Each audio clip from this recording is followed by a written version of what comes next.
ನನಗೆ ಹೇಳ್ತಾರೆ, ಕೇಳೆಯ ಫ್ಯಾಕ್ಟ್ರಿಗೆ ಏನು ಮಾಡಬೇಕು ಅಂತ ಕೇಳೆಯ, ಬಿಸ್ನೆಸ್ ಬಗ್ಗೆ ಕೇಳೆಯ, ಏನು ಮಾಡ್ಬೋದು. ನಾನು ಸರ್ ನೀವೇ ಇರ್ಬೇಕು, ಅವ್ರ ಮೇಲೆ ಬಿಡಿ, ಅವ್ರು ನಿಮ್ಮ ಮೇಲೆ ಬಿಡಿ, ಎರಡು ಬೇಡ, ನಮಗೆ ನೀವು ಮಾಡೋದೇ, ನೀವು ಕೊಡೋದೇ ಸಾಕು ನಮಗೆ. ಅವಾಗ ಅವ್ರು ಏನು ಮಾಡಿದ್ರು ಅಂದರೆ 2 ಬಾಳೆಹಣ್ಣು ಕೊಟ್ಟರು ನನಗೆ. ಒಂದು ಫ್ಯಾಕ್ಟ್ರಿ ಒಳಗೆ ನೀನು ತಿನ್ನೋದು ಕಣೆ, ಇನ್ನೊಂದನ್ನು 10 ಪೀಸ್ ಮಾಡಿ 10 ಜನಕ್ಕೆ ಕೊಡೆ ಫ್ಯಾಕ್ಟ್ರಿ ಕೆಲಸ ಮಾಡೋರಿಗೆ. ಈಗ 2 ಲಕ್ಷ ರೂಪಾಯಿನಲ್ಲಿ ನಮ್ದೆಷ್ಟು ಪಾ ಅಂತ ಅಂದರು. ನಾನೇನು ಹೇಳಿಲ್ಲ ಅವರಿಗೆ. 2 ಲಕ್ಷ ರೂಪಾಯಿ ಆರ್ಡ್ರ್ ಬಂದಿದೆ. ಈಗ ಎಲ್ಲರಿಗೂ ತಲುಪ್ತಾನೆ ಎಲ್ಲ. ನಮ್ದೆಷ್ಟು, ನಮ್ಮ ಕಮಿಷನ್ ಬಂದ್ಬಿಡ್ಬೇಕು ಈ ಕಡೆಗೆ ಅಂತಂದ್ರು. ಸರಿ ಸರ್. ಅವತ್ತು ಗಂಧ ತೆಗೆದಚ್ಚೆ ಕಾಲಿಗೆ, ಇದಕ್ಕೆ ಗಂಧ ತೆಗೆದ್ಬಿಟ್ಟು ಅವ್ರ ಪಾದಕ್ಕೆ, ಕಾಲಿಗೆ, ಆಮೇಲೆ ಇದಕ್ಕೆಲ್ಲ ಹಚ್ಬಿಟ್ಟು ಕಾಲು ಹೊತ್ತುತ್ತಾ ಇರೋದು.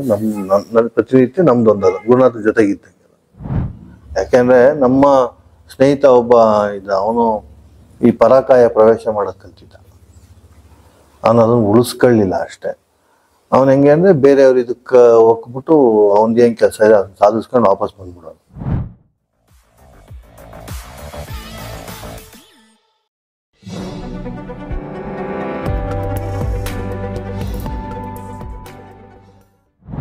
ಎಲ್ಲಾರ್ದು ಆದ್ಮೇಲೆ ನಾವು ಹೋಗಿ ಆರತಿ ಮಾಡಿ ಭಜನೆ ಮಾಡೆ ಅಂತೇಳಿ ನಾವು ಭಜನೆ ಮಾಡ್ಕೊಂಡು ಆರತಿ ತಟ್ಟೆ ತಗೊಂಡು ಆರತಿ ಮಾಡಿ ಇದೆಲ್ಲ ಮಾಡಿದ್ಮೇಲೆ ನನಗೆ ಹೇಳ್ತಾರೆ, ಕೇಳೆಯ ಫ್ಯಾಕ್ಟ್ರಿಗೆ ಏನು ಮಾಡಬೇಕು ಅಂತ ಕೇಳೆಯ, ಬಿಸ್ನೆಸ್ ಬಗ್ಗೆ ಕೇಳೆಯ, ಏನು ಮಾಡ್ಬೋದು.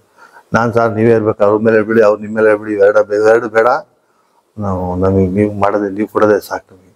ಆದರೂ ಒಂದು ಮಾತು ಕೇಳೆಯ, ನಮಗೆ ಇತ್ಲಗಡೆ ಈ ನಗಿಸ್ತಾ ಇದ್ದಾರೋ ಅಥವಾ ಸೀರಿಯಸ್ ಆಗಿ ಹೇಳ್ತಿದ್ದಾರೋ ಅಥವಾ ಅವ್ರ ತಲೆ ಮೇಲೆ ಹಾಕ್ತಿದಾರೋ ಇಲ್ಲ ಇವ್ರ ತಲೆ ಮೇಲೆ ಇದನ್ನು ಕಳ್ಸ್ಕೊಂಡು ಒಂದು ಗೊತ್ತಾಗ್ತಾ ಇಲ್ಲ. ಅದೊಂಥರ ಸಂದಿಗ್ಧ ಪರಿಸ್ಥಿತಿ. ಬಟ್ ಎಲ್ಲ ಸ್ಪೀಡಾಗಿದೆ, ಅವತ್ತು ಸ್ಪೀಡಾಗಿತ್ತು.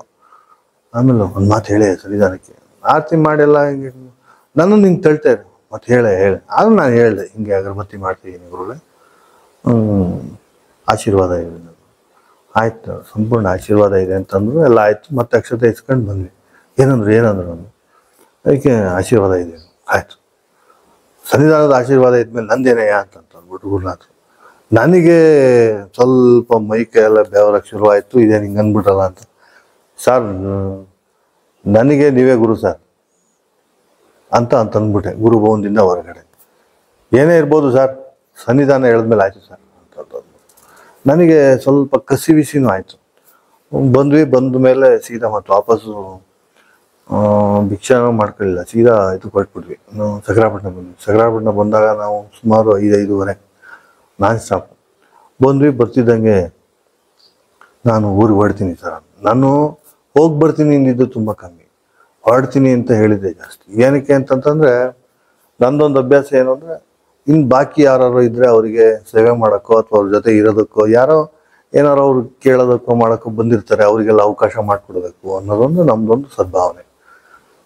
ನಾವೇನೇ ಮಾಡ್ತಿದ್ರು ಬಂದವ್ರಿಗೊಂದು ಅವಕಾಶ ಮಾಡಿಕೊಡ್ಬೇಕು ಅಂತ. ಅದಾಗಲೇ ಗುರುನಾಥ್ರ ಮನೆ ಹತ್ರ ತುಂಬ ಜನ ಇದ್ದರು, 50-60 ಜನ ಎಲ್ಲ ಇದ್ದರು.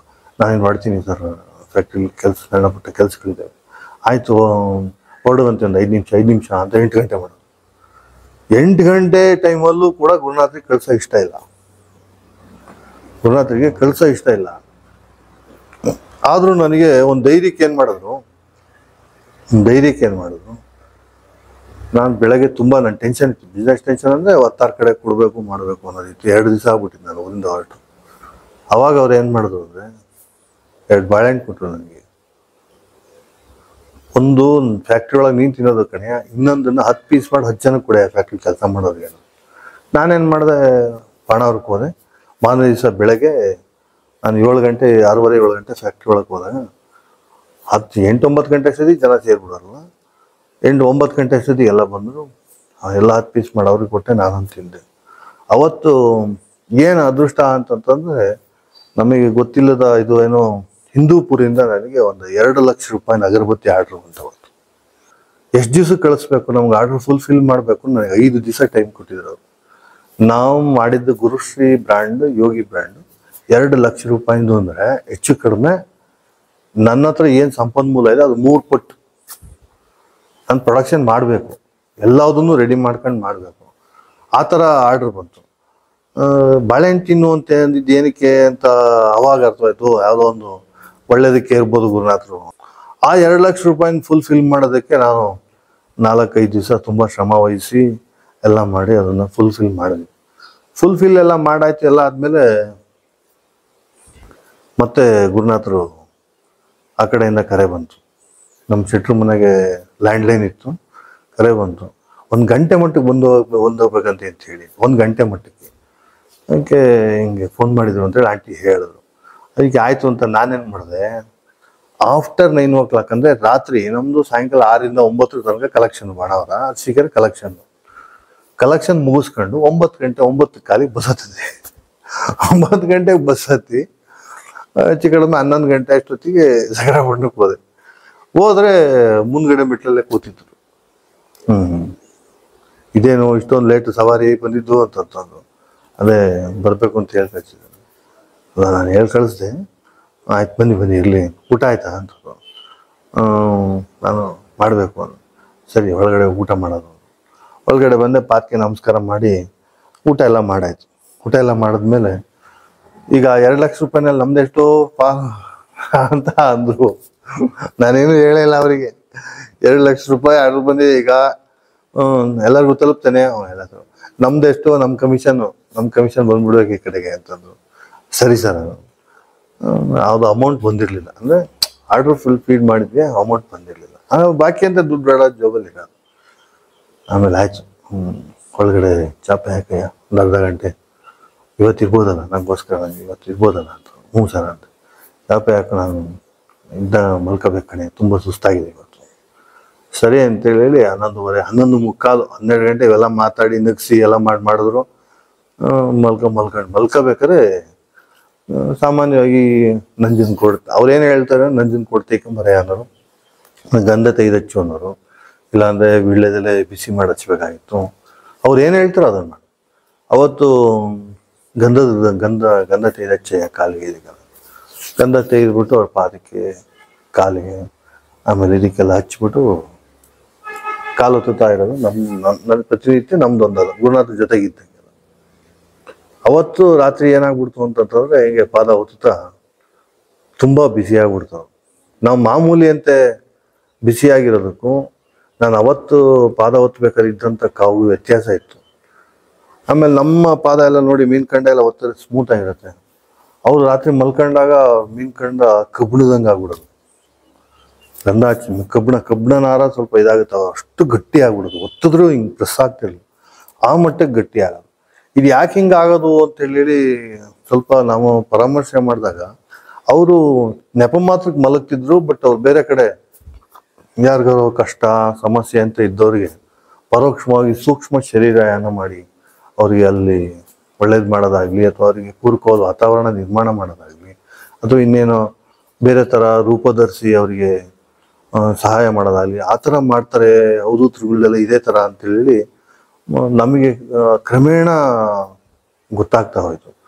ಅವರು ಟ್ರಾವೆಲಿಂಗ್ ಸುಮ್ಮನೆ ನಮ್ಮ ಎದುರುಗಡೆ ಮಲಗಿರ್ತಾರೆ ಅಷ್ಟೇ. ಅವರು ಆ ಥರ ದೇಹ ಫುಲ್ ಗಟ್ಟಿ ಆಗ್ಬಿಡ್ತು ಅಂತಂತಂದರೆ ಬೇರೆ ಕಡೆ ಸೂಕ್ಷ್ಮ ಶರೀರದಲ್ಲಿ ಬೇರೆ ಕಡೆ ಅವರು ಸಂಚಾರ ಮಾಡ್ತಿದ್ದಾರೆ ಅಂದರೆ ಅರ್ಥ ಅಂತದ್ದು. ಇದಿಷ್ಟು ಇದು ಅಲೌಕಿಕ ಜ್ಞಾನ. ಇದು ಲೌಕಿಕ ಅಂದ್ರಕ್ಕಿಂತ ಅಲೌಕಿಕ ಜ್ಞಾನ. ಇನ್ನು ನಮಗೆ ಕ್ರಮೇಣ ಅದ್ರದ್ದು ಅನುಭವ ಸ್ವಲ್ಪ ಜಾಸ್ತಿ ಆಗ್ತಾ ಹೋಯ್ತು. ನಾವು ರಾತ್ರಿ ಮಲಗ್ತಿದ್ದಿದ್ದೆ 2 ಗಂಟೆ 2:30. ದಿನ ರಾತ್ರಿ ಎಲ್ಲ ನಾವು ಮಲಗ್ತೀವಿ 2:30, 4-5 ಗಂಟೆಗೆಲ್ಲ ನಾವು ಬಿಡ್ತೀವಿ. ಹೀಗೆ ಗುರುಗಳು ಕ್ಷಣಕ್ಕೂ ಬೇಕಾದಷ್ಟು ಲೌಕಿಕ ನಾವೇನು ಮಾಡಿದ್ರು ಗೊತ್ತಾಗೋದು, ಅಲೌಕಿಕವಾಗಿ ಹೀಗೆಲ್ಲ ಅನುಭವಗಳನ್ನೆಲ್ಲ ಕೊಡೋರು. ಈ ಥರ ತುಂಬ ಚೆನ್ನಾಗಿ, ತುಂಬ ಸಂತೋಷವಾಗಿ, ಯಾವಾಗಲೂ ನಾವು ಆನಂದವಾಗಿರ್ಬೇಕು, ಖುಷಿಯಾಗಿರೋದನ್ನೇ ಅವ್ರು ಇಷ್ಟಪಡ್ತಿದ್ರು. ನಮ್ಗೇನಾರು ಒಂಚೂರು ನೋವಾಯಿತು ಅಂತಂತಂದ್ರೆ ಅವರೇ ತಡ್ಕೊಂತಿರ್ಲಿಲ್ಲ. ಆ ನೋವನ್ನ ಅಲ್ಲೇ ಬಿಡ್ತಿರ್ಲಿಲ್ಲ. ಅವರು ನೋವು ಮಾಯ ಮಾಡ್ಬಿಟ್ಟು ಸಂತೋಷಕ್ಕೆ ಮತ್ತೆ ಕರ್ಕೊಂಬಂದ್ಬಿಡು. ಈ ಥರ ತುಂಬ ಅದು ಯಾವ ಇದರಲ್ಲಿ ಹೇಳಬೇಕು ಅಂತಂದ್ರೆ ಉತ್ಕೃಷ್ಟವಾದಂಥ ಪ್ರೀತಿ, ನಿಷ್ಕಲ್ಮಶವಾದಂಥ ಪ್ರೀತಿ ನಮ್ಮ ಗುರುಗಳು ಯಾವಾಗಲೂ ನಮಗೆ ತೋರಿಸಿರೋದ್ರಿಂದ ಇದು ಅವನ ಕೃಪೆ, ಅವನಿಗೆ ಮಾಡ್ಕೊಂಡ ಅಂತ. ನಾವು ಮಾಡೋದೇನಿಲ್ಲ ಇಲ್ಲಿ. ಅವರು ಇದನ್ನೆಲ್ಲ ನಾವು ಹೇಳಬಾರ್ದು ಕಣೆ ಅನ್ನೋರು. ನಾನು ಅರಳಿ ಮರದ ಹತ್ರ ಕೂತಿದ್ದಾಗ ಸ್ವಲ್ಪ ಜಗಳ ಆಗಿದೆ ಅದ್ರ ಬಗ್ಗೆ. ಜಗಳನ ನಾನು ಜೋರಾಗಿ ಮಾತಾಡಿದೆ. ಅದೇನು ಅಂತ ನಮಗೆ ಹೇಳಬೇಕು ಸರ್. ಯಾಕೆಂದರೆ ನನಗೆ ಒಂದು ದಿವಸದ ಅನುಭವ ಅಲ್ಲ, ಮೋರ್ ದೆನ್ ಇಯರ್ಸ್, ವರ್ಷಾಂಗಟ್ಲೆಯಿಂದ ಅದೊಂದು ಅನುಭವ. ಅವ್ರೇನು ಮಾಡಿದ್ರು, ಹೇಳ್ತೀನಿ ಕಣೆ ಕೆಲವೊಂದನ್ನ ಹೇಳ್ತೀನಿ ಅಂತ ಹಂಗೆ ತೇಲ್ಸ್ಬಿಡೋರು. ಅವ್ರು ಅಷ್ಟು ಸುಲಭಕ್ಕೆ ಬಿಟ್ಕೊಡ್ತಿರ್ಲಿಲ್ಲ. ಬಟ್ ನಮಗೆ ಬೇರೆ ಅದು ಇದು ಮಾಹಿತಿಗಳು ಬಂದ ಸೂಕ್ಷ್ಮ ಶರೀರ ಯಾನ ಮಾಡೋ ಅಂದರೆ ಇಲ್ಲಿ ಇದ್ದಂಗೆ ಇರೋರು, ಬಟ್ ಒಳಗಡೆನೆ ಅವ್ರು ಬೇರೆ ಕಡೆ ಹೋಗಿ ಯಾರ್ಯಾರು ಭಕ್ತರು ಏನೇನು ಬೇಡಿಕೆ ಇಟ್ಟಿದ್ರು ಅವ್ರಿಗೆಲ್ಲ ಪೂರಕವಾಗಿ ಏನೇನು ವ್ಯವಸ್ಥೆಗಳು ಮಾಡಬೇಕು ಅದೆಲ್ಲ ಮಾಡಿಬಿಟ್ಟು ಒಳ್ಳೇದು ಮಾಡಿ ಅವ್ರು ವಾಪಸ್ ಬರ್ತಿದ್ವು ಅನ್ನೋದು ನನಗೆ ಇದ್ದಿದ್ದು, ನಾವು ಅಂದ್ಕೊಂಡಿರೋದು. ಅದು ಸತ್ಯನೂ ಕೂಡ. ಯಾಕೆಂದರೆ ನಮ್ಮ ಸ್ನೇಹಿತ ಒಬ್ಬ ಇದ್ದ, ಅವನು ಈ ಪರಾಕಾಯ ಪ್ರವೇಶ ಮಾಡೋದು ಕಲ್ತಿದ್ದ. ಅವನು ಅದನ್ನು ಉಳಿಸ್ಕೊಳ್ಳಿಲ್ಲ ಅಷ್ಟೇ. ಅವನು ಹೆಂಗೆ ಅಂದರೆ ಬೇರೆಯವ್ರು ಇದಕ್ಕೆ ಹೋಗ್ಬಿಟ್ಟು ಅವ್ನಿಗೆ ಏನು ಕೆಲಸ ಇದೆ ಅದನ್ನು ಸಾಧಿಸ್ಕೊಂಡು ವಾಪಸ್ ಬಂದ್ಬಿಡೋರು.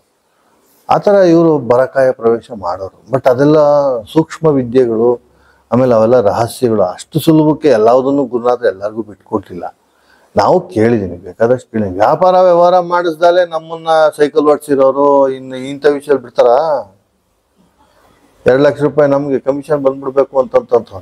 ದುಡ್ಡೇ ಬಂದಿಲ್ಲ ಇನ್ನ.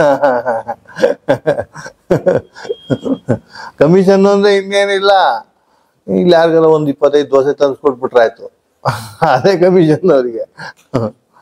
ಹಂಗೆ ಅವರು ಉತ್ಕೃಷ್ಟವಾದ ಪ್ರೀತಿ ಅಂತ ನಿಮ್ಗೆ ಯಾಕೆ ಹೇಳಿದೆ ಅಂತಂದ್ರೆ, ಅಲ್ಲಿ ನೀವು ಮತ್ತೆ ಪ್ರಶ್ನೆ ಮಾಡಬೇಕಾದಂಥ ಅಗತ್ಯನೇ ಇಲ್ಲದೇ ಇರತಕ್ಕಂಥ ವಾತಾವರಣ ಅದು, ಅಂಥ ನಡವಳಿಕೆ.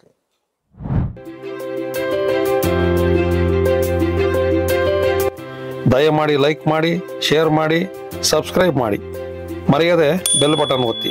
ಧನ್ಯವಾದಗಳು.